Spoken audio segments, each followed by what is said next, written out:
Hola, bienvenidos a Encuentro San Pablo, este espacio de entrevistas con especialistas de la Universidad Católica San Pablo con quienes analizamos distintos temas de actualidad, sus investigaciones e incluso de la vida académica.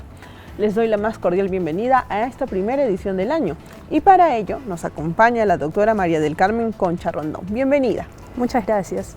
Permítanme contarles un poquito más de la doctora María del Carmen. Ella es integrante de nuestro Departamento de Ciencias de la Salud, también es médico titulada, tiene una especialidad en auditoría médica y salud ocupacional. ¿Por qué estamos con la doctora María del Carmen hoy día aquí en este programa? Porque el 7 de abril se recordó el Día Mundial de la Salud, esta fecha tan importante, más aún con todo el contexto que hemos vivido. Vamos a conversar un poquito más acerca tanto de la fecha, así como cómo podemos nosotros cuidar y mejorar nuestra salud desde cada una de nuestras acciones. ¿Cómo está, doctora? Bienvenida a Encuentro San Pablo. Muchas gracias. Buenos días, muchas gracias por la bienvenida. Me encuentro muy bien, muchas gracias. Perfecto. A ver, el Día Mundial de la Salud. Esta fecha, ¿por qué es importante tenerla presente? Sí, como bien mencionaste, el día 7 de abril de cada año se celebra el Día Mundial de la Salud, conmemorando la creación de la Organización Mundial de la Salud, la cual tuvo inicios en 1948, cuando todos los países del mundo se juntaron para realizar la fundación de esta organización con el fin de promover la salud, sobre todo para los más vulnerables, para que así todos puedan tener una buena salud y bienestar, puedan gozar de una buena salud y bienestar. Claro, ahora, la Organización Mundial de la Salud, la OMS, ha tenido un rol preponderante en estos últimos años a raíz de la pandemia del coronavirus, ¿verdad? Sí, claro. La Organización Mundial de la Salud cada año, al igual que el Día Mundial de la Salud, pues tiene como que un lema, ¿no? Y este año el lema que tiene son 75 años que cumple en bienestar de la salud pública. Ahora con la pandemia pues ha tenido que cumplir un rol muy importante, al igual que la Organización Panamericana de la Salud, para que haya en la actualidad mucho riesgo que hubo con la pandemia, entonces ha tenido que implementar nuevas políticas y estrategias en salud en distintos países para ello. Y cuando hablamos de salud, ¿a qué nos estamos refiriendo exactamente? Porque muchos tendemos a pensar de que esto es una cuestión meramente física, e incluso, bueno, ya se está trabajando o hablando un poco más del tema de la salud mental, pero hace algunos años este tema como que estaban separados, pero hay un tercer factor incluso, ¿no? ¿Nos puede comentar un poquito más al respecto? Claro, la definición en sí de la salud para la OMS es el completo bienestar físico, mental y social, y no solamente la ausencia de una enfermedad o de afecciones. ¿Por qué implica lo físico, lo social y lo mental? Porque con el paso de los años se ha visto que la salud de una persona no solamente está abocada al organismo, sino el organismo, parte de nuestro organismo también es nuestra mentalidad, cómo vivimos el día a día y en nuestro entorno, ¿no?, en el cual nos desarrollamos. Entonces estamos hablando de una integralidad y de un tema amplio, ¿verdad? Claro que sí, por supuesto.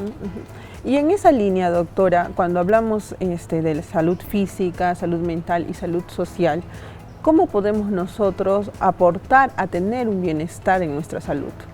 Sí, bueno, en sí la Organización Mundial de la Salud tiene como 7 hábitos recomendados para nuestro beneficio, ¿no? Dentro de ellos está primero una alimentación saludable, que como bien es cierto, en el ámbito nacional tenemos, por ejemplo, el programa del Caliwarma, que como sabemos es un vocablo quechua que significa niño vigoroso, niña vigorosa. ¿Y cómo hace la organización, o bueno, el Ministerio de Inclusión, cómo apoya con este Caliwarma? Es otorgando desayunos nutritivos y saludables para los niños en etapas de inicial y primaria, y en zonas indígenas de la Amazonía también incluye a jóvenes de secundaria. Y bueno, nos invita a participar de una alimentación saludable con el consumo de verduras, de frutas incrementados en nuestra dieta, así como de cereales, de legumbres, ¿no? Y quitar un poco todo lo que son grasas trans, grasas de frituras, de alimentos envasados. Como un segundo hábito importante pues es mantener una vida con ejercicio. La Organización Mundial de la Salud recomienda que aproximadamente hagamos diario 30 minutos de ejercicio. Es un poco difícil para algunas personas, pero es recomendable. De hecho, cuando hay una empresa que se encarga de realizar encuestas, que es Datum, que hizo un estudio en Perú sobre los hábitos de vida saludable, y que indicaba, ¿no?, que para las personas en Perú llevar una vida saludable es comer sano o hacer dieta o una vida buena en familia. Y como bien habías mencionado, no solamente implica esos ámbitos, ¿no? Sino es más global que esto. Claro. Entonces, en el tema de la alimentación, pues a las personas se les hace mucho más fácil acudir a una comida chatarra. Exacto, que es más fácil, ¿no? Que está más accesible, más a la mano. Entonces, o sea, digamos que según la encuesta y según la OMS coinciden en una alimentación saludable, pero no tanto así lo aplicamos, ¿no? Claro, entonces coinciden en la alimentación saludable, en el ejercicio, la importancia de evitar o dejar los hábitos de fumar y también el hábito de consumir bebidas alcohólicas, ya que cuando nosotros estamos fumando o consumimos bebidas alcohólicas generamos también todo un desorden en nuestro organismo. Cuando una persona que, por ejemplo, ha tenido el hábito constante de fumar y que de pronto decide dejarlo, en 12 horas aproximadamente ya hay cambios muy importantes en nuestro organismo y en un promedio de 5 a 10 años pues ya se estaría considerando sus factores de riesgo disminuidos a nivel de una persona sana, ¿no? Como tú, como yo, de pronto que no tenemos de repente estos hábitos, al igual que el consumo del alcohol. Entonces digamos que para tener una salud buena o tener una vida saludable, mucho depende de nuestros hábitos. Claro que sí. Los hábitos, nuestra vida cotidiana está regida por todas las decisiones que nosotros tomamos. Toda nuestra vida van a ser decisiones. Entonces, si yo, ser humano, decido tener una vida saludable que no solamente va a implicar mi dieta, mi desarrollo, sino las decisiones que yo quiero tomar, pues implica que tenga una vida llena de una cotidianidad buena, saludable, un régimen adecuado para la vida que estoy llevando, ¿no? Hoy en día vemos que muchas personas están con el tiempo muy limitado por el trabajo, pero sin embargo es importante que en este horario, así como tenemos un horario de trabajo, nos organicemos para tener un horario adecuado para nuestros alimentos, para poder realizar ejercicios y, ¿por qué no?, también para la diversión sana, de pronto salir a caminar, salir con los amigos, o como en Lima, ¿no?, que se está desarrollando los domingos el estilo de vida saludable con bicicleteadas en domingos, que salen en familias también, o caminatas, o de pronto en skate. Ahora, justamente eso, cuando también se le pregunta en esta encuesta a las personas por qué creen que es difícil o qué complica el hecho de llevar una vida saludable, el 25% dice que se gasta mucho, o sea, un tema económico. Luego dicen que es la falta de tiempo y el acceso a la comida chatarra, que es, ya decíamos, que es mucho más accesible que la comida sana, ¿verdad? Pero esto se puede contrarrestar, digamos, como dice usted, con un poco de planificación y organización. Por supuesto. Disculpa que te corte un poco, justo mencionabas, ¿no?, que hay un porcentaje de personas que indican que implica mucho dinero.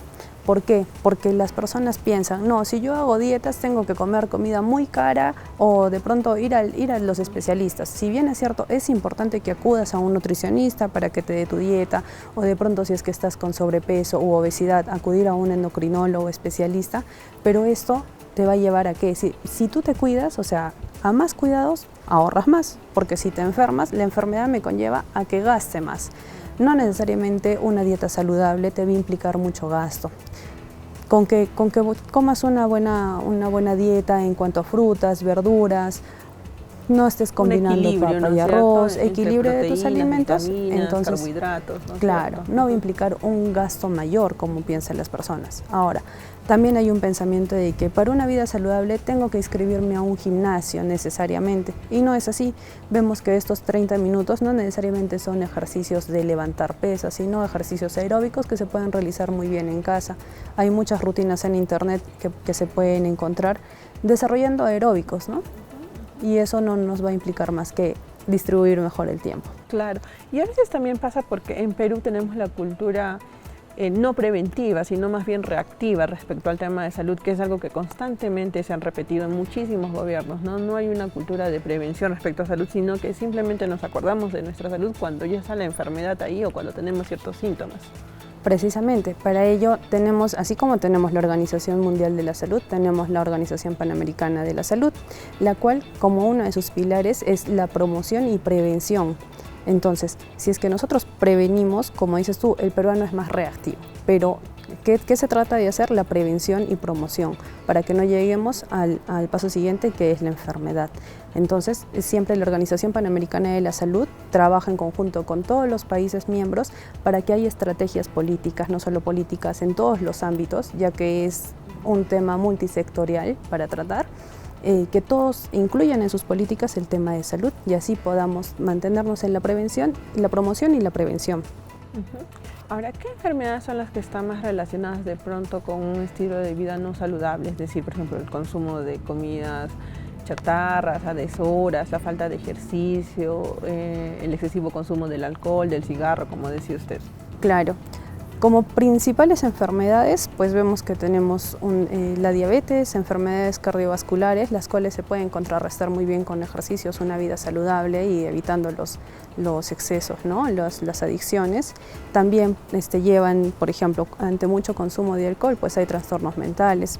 Ahora, uno de los 7 hábitos que recomendaba la OMS era el cuidado de la salud mental.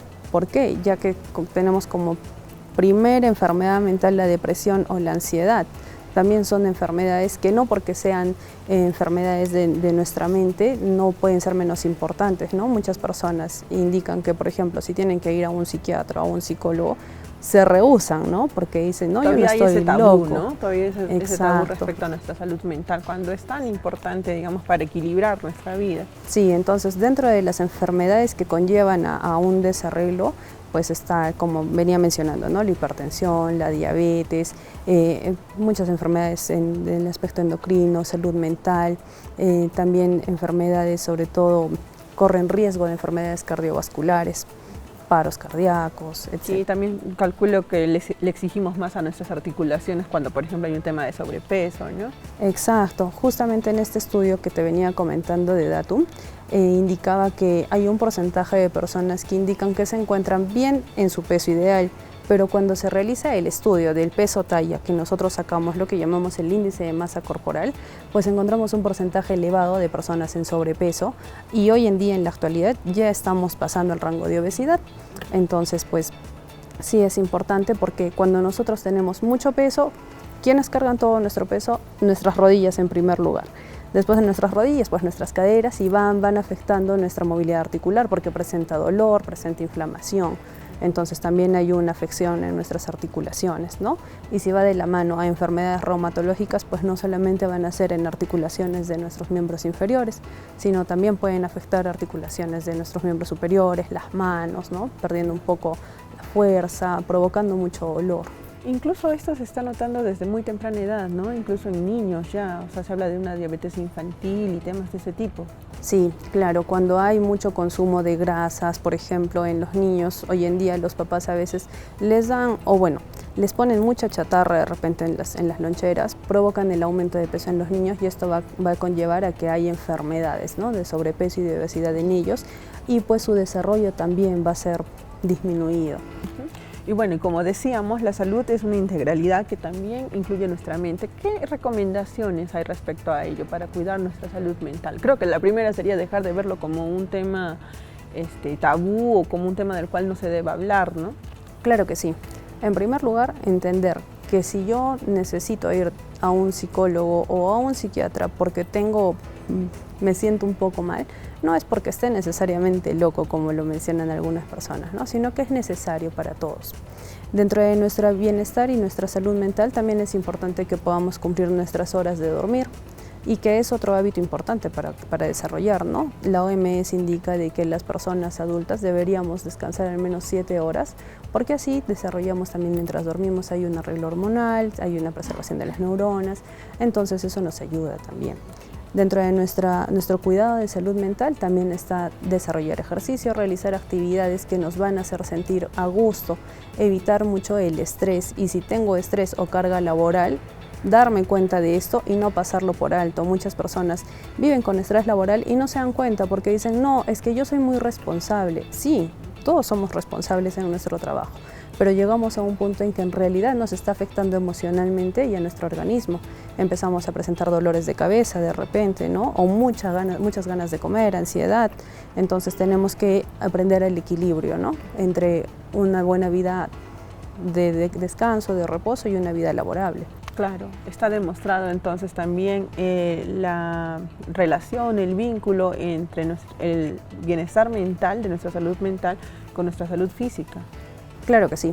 Si nosotros nos encontramos bien mentalmente, vamos a poder desarrollar nuestras actividades diarias con mayor mayor entusiasmo, mayor alegría, con mayor énfasis, ¿no?, en lo que estamos haciendo, mayor concentración. Y si yo mantengo mi buena salud física adecuada y mi buena salud mental, pues voy a realizar mi trabajo día a día excelente, voy a tener mejores resultados, ¿no?, porque voy a tener la fuerza que necesito, no voy a estar presentando dolores o afecciones articulares y otras enfermedades de las que ya hemos hablado, sino voy a desarrollarme de manera adecuada y probablemente mucho mejor en lo que estoy realizando. Incluso creo que hay un estudio, no, me parece que es de la OMS, creo, que indica que la enfermedad que más tiempo le está quitando al hombre, digamos, en su cotidianidad, en sus actividades diarias, es la depresión. O sea, contrario a lo que uno pudiese pensar que es el cáncer o alguna enfermedad un poco más severa, ¿no? Sí, es verdad. Hoy en día se está viendo que muchas faltas al trabajo, por así decirlo, o descansos médicos, ya no son necesariamente por afecciones orgánicas, ¿no? Muchas veces son porque hay una persona que está en depresión, no porque tiene otros problemas de salud mental. Sí es cierto que hay esta falta, este incremento, ¿no?, en los descansos médicos, y viene de la mano también que después de atravesar el tiempo de pandemia, muchas personas han sido afectadas de manera mental en esta época. Entonces, pues como que viene de la mano, viene jalando la colita, ¿no?, que la pandemia nos dejó algunas personas que están retornando a las labores. ¿Por qué? Porque tengamos en cuenta que durante pandemia, cuando había el retorno laboral, por ejemplo, de las personas factores de riesgo, hipertensas y diabéticas, no estaban laborando, estaban con un proceso en domicilio, ¿no?, un trabajo remoto, pero ahora que se han reincorporado, muchas de estas personas están con ese temor de salir al encuentro con toda la gente o de salir al público, por así decirlo, sin una mascarilla que los siga protegiendo.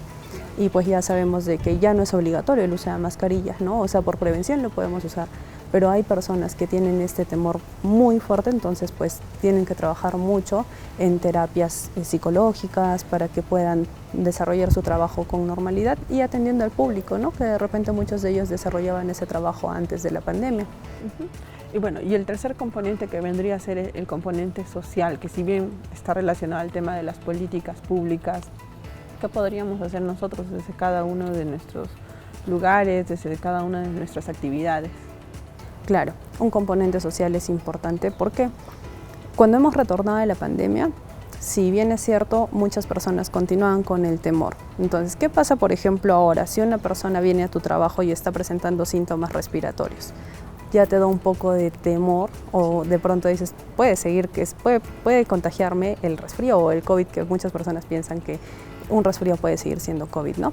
Claro que el COVID no ha desaparecido, puede ser como puede que no. Entonces, en mi entorno social es importante que no tengamos mucho este recelo, porque muchas personas no solo muestran el recelo, sino de pronto expresan su incomodidad y hacen sentir mal a la persona que está pasando este proceso, claro, que probablemente es un proceso respiratorio. Poco a poco volvemos a socializar más, como decía usted, ¿no?, además del bienestar que esto genera. Es importante que haya más empatía, que trabajemos más en una comunicación asertiva entre todos y sobre todo que tengamos en cuenta que la salud es nuestro eje principal para todos, como seres humanos, como comunidades, y es así como se tiene que trabajar, ¿no?, en común unión, comunidad, para que podamos desarrollarnos mejor como población y tengamos la salud como eje principal y en nuestro bienestar. Como dice un dicho popular, sin salud no se hace nada, así que hay que prestarle mucha atención. Bueno, doctora, vamos a cambiar un poquito de tema porque ustedes como departamento también están organizando un programa de especialización y desarrollo en gerencia de servicios de salud, ¿verdad?, para este mes de abril.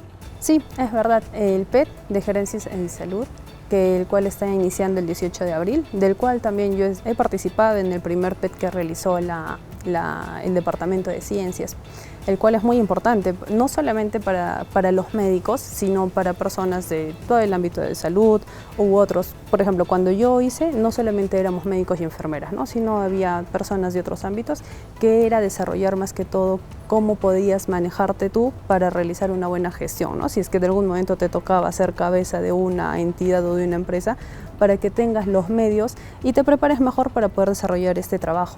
Claro, entonces no solo está dirigido a personas afines a las ciencias de la salud, sino también a otros profesionales, ¿verdad? ¿Cuándo lo van a iniciar? ¿Cómo podemos saber más el público que de pronto está interesado en este tema? Sí, inicia el día 18 de abril y pues ingresando a la página de la universidad pues van a poder tener mayor información del PET que se va a desarrollar, y yo lo recomiendo y invito a todos a que participen de este curso, ya que los docentes que tienen, la plana docente que tiene y la currícula con la cual manejan es muy importante, porque no solamente es desde un ámbito teórico, sino realizamos mucha práctica, no solamente son letras, llevamos también un curso que es de Excel, ¿no? de dominio de Excel dentro del Claro, PET. todo el ámbito Sí, administrativo. claro, porque, todo claro, el es ámbito gerencia, administrativo, sí, es complejo y completo. Claro. Así que sí lo recomiendo y que se animen a inscribirse. El inicio es el día 18 de abril y todavía felizmente tenemos la oportunidad de desarrollarlo de manera virtual, ¿no? Para que no esté interfiriendo mucho en los trabajos o con el hecho de que no puedo asistir a clases, sino nos da la posibilidad de que pueda hacer un desarrollo virtual del curso. Claro, la educación a distancia o virtual es una de las cosas buenas que de pronto también nos dejó esta pandemia. Y ya para ir cerrando la entrevista también, bueno, creo que la pandemia nos puso a todos en alerta y todos a cuidar un poco más nuestra salud. ¿Cuál sería su recomendación final para el público que hoy día nos está acompañando en esta primera edición de Encuentro San Pablo? Claro que sí. En primer lugar, no pensar que el COVID pasó, porque el COVID todavía no acabó. Continuamos con el COVID aún entre nosotros. Cuidarnos mucho, cuidarnos en estos cambios de temperatura, cuidarnos de los resfríos, cuidarnos mucho, también está dando la influenza, evitar este contagio. Si tienes síntomas respiratorios, usar tu mascarilla, continuar con el lavado de manos es importante, continuar con el alcohol, el uso del alcohol en gel también. Ya no es tan importante la distancia obligatoria, pero sí es importante que entre nosotros sigamos manteniendo un distanciamiento adecuado y que haya buena alimentación, que haya una actitud proactiva para el ejercicio y que todos tengan una actitud y mentalidad positiva ante todo, porque para todas las enfermedades mucho tiene que ver cómo considero o cómo asumo yo la enfermedad que pueda tener, ¿no? Entonces, mente positiva, alimentación, ejercicio y continuar con el lavado de manos. Perfecto, doctora, ha sido muy grato tenerla en el programa y muy ilustrativo también. Entonces, ya saben, la doctora nos ha dado varias recomendaciones para tener una vida saludable, una buena salud, así que también está en nosotros aportar en nuestro propio bienestar. Bueno, esta fue la primera edición de Encuentro San Pablo del año. Yo me despido, pero antes les quiero recordar que salimos todos los martes por el Facebook de Encuentro al mediodía, así que a partir de ahora, pues síganos también en este espacio que nos permite tener invitados tan interesantes como la doctora María del Carmen, que en esta edición nos acompañó. Conmigo, hasta una próxima ocasión. Chao.